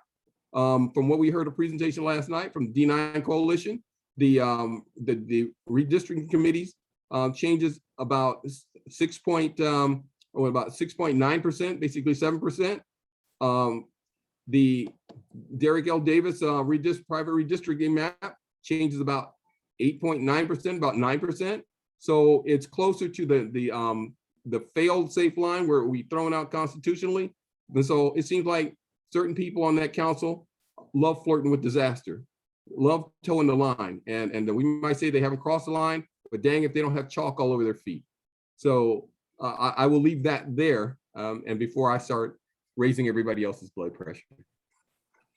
Mr. Bryce, I'm gonna have to steal that quote with respect to crossing the line and chalk on your feet.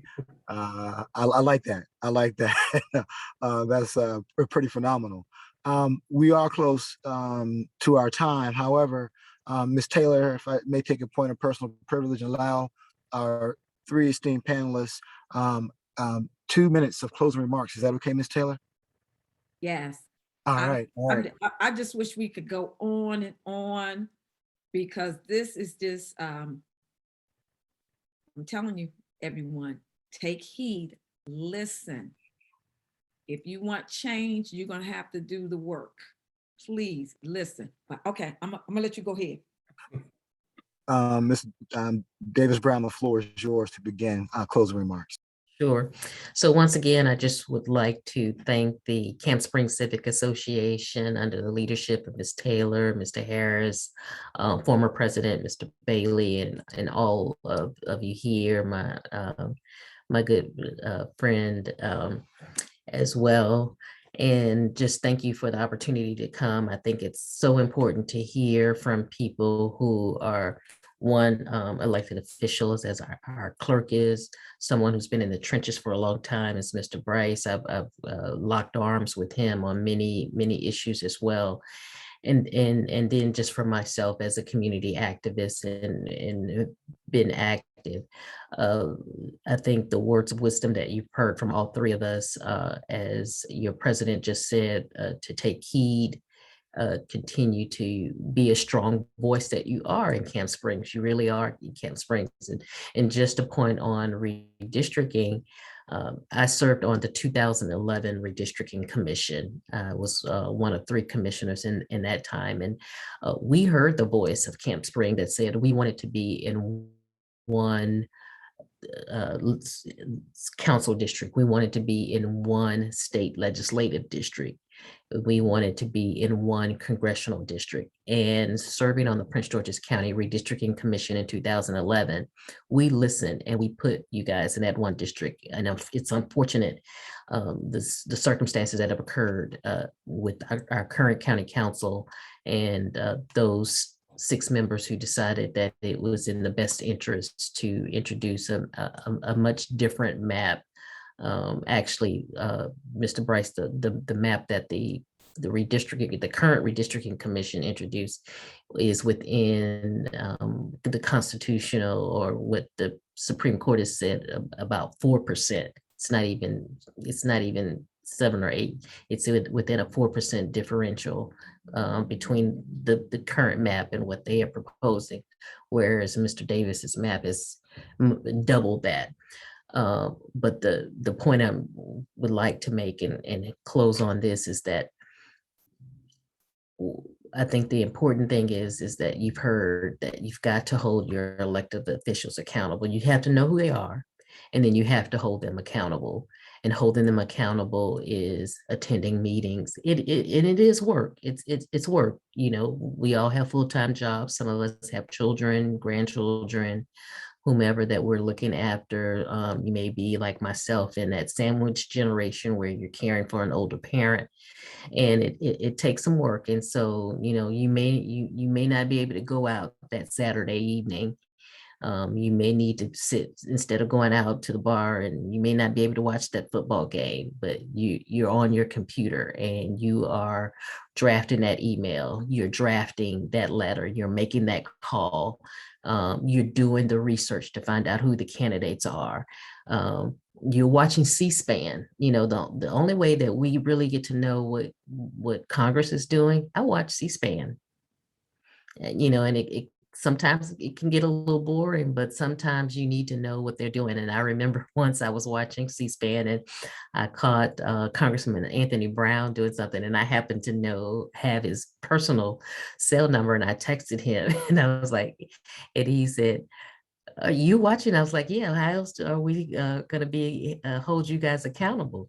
I watch C-SPAN, and when on Maryland Public Television, I used to watch State Circle. If those of you who know what State Circle is the same as C-SPAN, but at the General Assembly's level in Annapolis. But sometimes we can't all if you can binge watch Game of Thrones, you can take an hour out of your time once a week to do just a little bit of civic engagement, just a little bit of advocacy, just a little bit of research, because these people, again, it may not be your agenda, but when they're in office, whatever agenda they have, that's what they're going to go with, and that's what you're going to have to live with for the next 4 years or to the next election cycle, 2 years if it's Congress. But that's the agenda that you're going to have to go with. So sometimes you might have to sacrifice a little bit of that personal time. You can't watch the football game, can't watch the basketball game that night. I'm gonna go to the Civic Association meeting this month. I'm gonna watch the county council meeting this month. I'm gonna attend. I'm gonna write that letter. I'm gonna make so the importance you put on your civic engagement should be just as important that you put on maybe some of your downtime. And you don't have to be like me. You don't have to be a hawk and watch C-SPAN or watch State Circle or go to every meeting. You just sacrifice a little bit of time, and I guarantee you it's worth the reward, because when you can pick up that phone and make a call and make a difference, it's so rewarding to know that people know who you are, know your name, and they're going to respond to your issue. Thank you. No, thank you. Thank you again, Ms. Tamara Davis Brown. Ms. Clerk Mahasa Alameen, the floor is yours.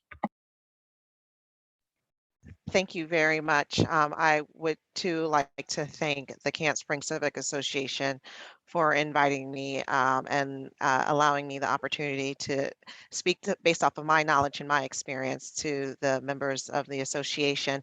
Thank you, Ms. Taylor, and thank you, Mr. Harrison. And I do want to thank Mr. Cooley for being an excellent moderator, asking some phenomenal questions. I do appreciate you, so kudos to you. It's not an easy job to moderate. So thank you very much. And thank you to all those who took the time out of their schedule, out of their evening to sit here and listen to all the great information that has been relayed today. And that is the importance of being engaged by participating. So everyone who's watching this evening and who's participating, I mean, you guys are taking our advice, and you're engaging and listening to us, which is important. I can't stress enough the importance of getting doing your own personal research. I am a fan of C-SPAN. I listen to NPR. I like to listen to stations that you do not get commentary, you just get the facts. As a litigator, I always, there's their side, the other side, and then there's somewhere in the truth. So if you can go and you can watch the hearings, you can watch congressional hearings, you can watch the hearings in the state of Maryland, in terms of the General Assembly. You can even watch the district meetings online. You can replay it. So instead of watching the Game of Thrones, which I loved and binge watched, you can, just take a moment out of your time, just to, especially if you know there's a special issue that's near and dear to you that you want to do.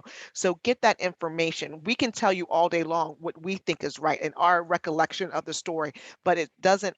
The most important thing is you hearing it from the horse's mouth yourself. So I would definitely do that homework as well. Voting is power. It's a powerful thing, and you must utilize it. Too many people died for us to have the right to vote. So when you're going to the voting booth, either in June and then in November, bring your family members and have those arguments on why someone isn't voting in your family. Yes, have those difficult conversations. You don't need to know who they're voting for. You just need to know that they vote. That's the most important thing. So I do want to say thank you very much. I hope everyone has a wonderful and safe evening, and happy Veterans Day. And thank you for all those who have served. Thank you so much, Clerk Elamine. Thank you for your service. Mr. Bryce, closing remarks. Bring us home, brother. Okay, thank you, Mr. Cooley, and Mr. Cooley, and thank you, Camp Spring Civic Association. Ladies and gentlemen, we go way back. I'm just thinking back all the presidents that I've worked with, Beverly Taylor, John, Monique, and other ones throughout for over the years. We've had some interesting battles together, and we've had some wins. We've had some accomplishments. But one of the things one of the questions that was out there is, how persistent should you be? Well, I got to tell you that when they were reading my bio, that I got started years ago fighting rubble landfills and strip mining. We lost all the time. I'm talking about all the time. We had a 100% rate of losing. Okay, and we finally started winning. And now you don't hear about rubble landfills in Prince George's County. You don't hear about that much about strip mining. There are still some strip mines because they're still operating under special exception, but there are no more rubble landfills. Rubble landfills are places where they used to have a mine, and then they'll allow them to dump old unused and refuse from construction in. And then the problem is they'll smooth it over, but you can't build on that land. That land is just dead. And we had zones like that that they were just dumping down in District 9 in the forested area. We'll let trees grow over it. It's great to be forested, but what happens when we want to grow? We needed to stop that. Plus, we know how people are. It says you're supposed to put clean, quote unquote, refuse in there, concrete, wood, steel, etc.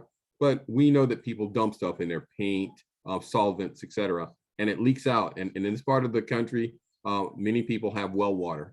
And that's really what got me involved.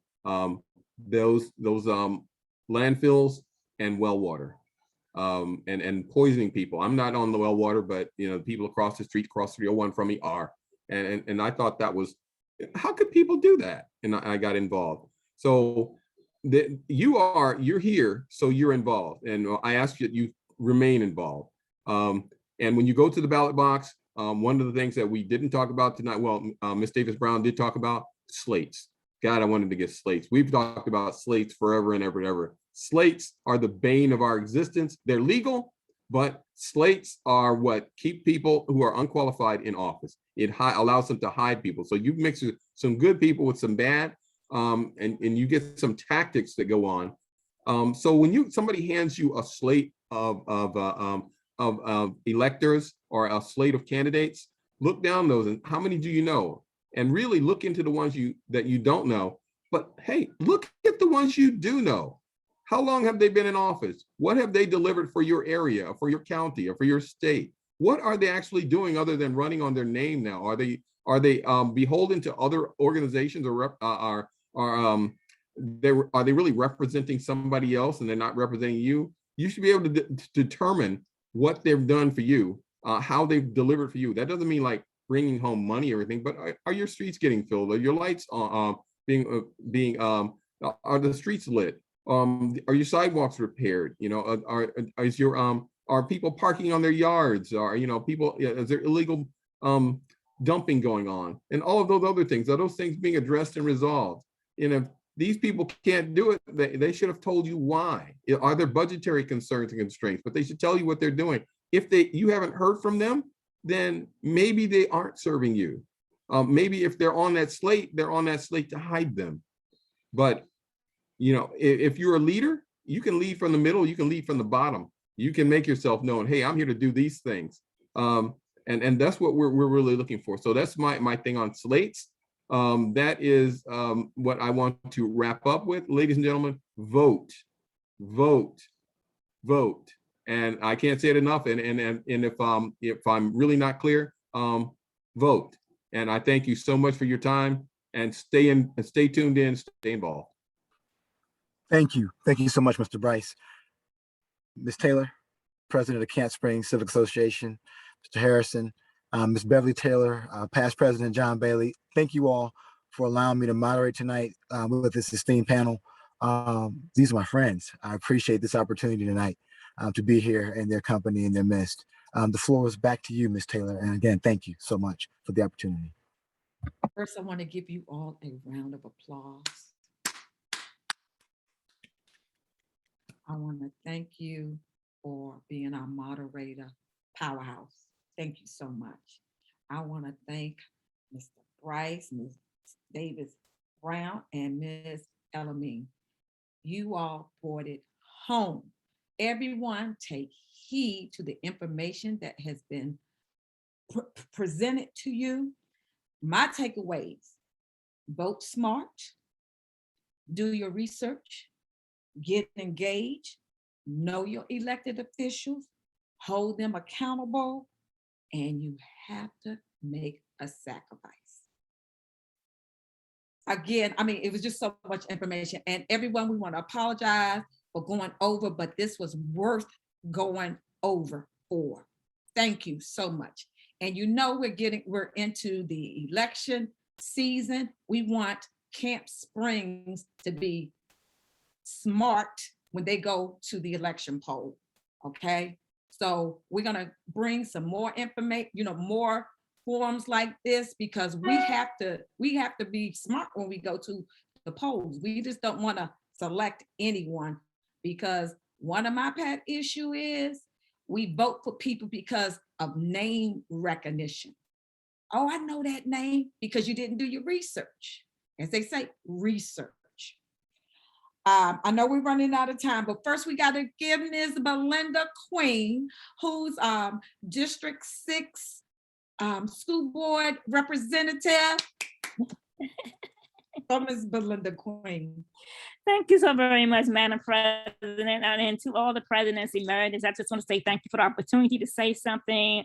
Everybody was great. The panelists, the moderator, you got anybody who actually tuned in to listen. I've shared on over 5 different Facebook pages and even on my personal page. This was such great, awesome information. You guys said so many great things, and I want to say the Madam President already kind of like did a wrap up on it. But one of the things I did want to add is whether you support education. You guys know I'm on the Board of Education. Whether you support the trash or whether you support whether sidewalks is done. Everything is said is so very important. And when we talk about redistricting, I just want to remind us of this, that first they came for the socialists, and I did not speak out because I was not a socialist. Then they came for the trade union, and I did not speak out because I was not a trade unionist. Then they came for the Jews, and I did not speak out because I was not a Jew. Then they came for me, and there was no one left. Whether it's affect District 1 through 8, whether it's 6 or 5, we got to speak out, because each of us live in Prince George's County. So I want to say thank you for the opportunity, and remember, our vote and our voice does matter. Thank you, Ms. Queen. We appreciate you. Now, remember, okay, I got some announcements, but remember, we've asked you all to subscribe to our YouTube page, because we're trying to get to a certain number so that our YouTube page says Camp Springs. Come on, Camp Springs. Subscribe to our YouTube page. This will be loaded probably in the next couple of days. Then announcements. Remember, send your emails, call them up, go to the website to get the sample letter that you can send to them to tell them to vote no on CR 123 2021. Okay. Camp Springs, November the 30th, mark your calendar. We have a meeting with the county executive, also Brooks. We will post the information on our website for you to tap into that meeting. That meeting will be from 7 p.m. to 8 p.m. You'll get the Zoom link. Just go to the web page. Also, remember, volunteer informational meeting, December the 2nd from 6:30 to 7:30. I believe I covered everything. Did I leave anything out before I say this is the last meeting for the year? We want you to have a happy holidays, because we had several in the next 6 weeks, 5 weeks. Be safe. And thank you for your time. And we want to say God bless and good night. See you in the new year, our January 13th meeting. Good night. Everybody.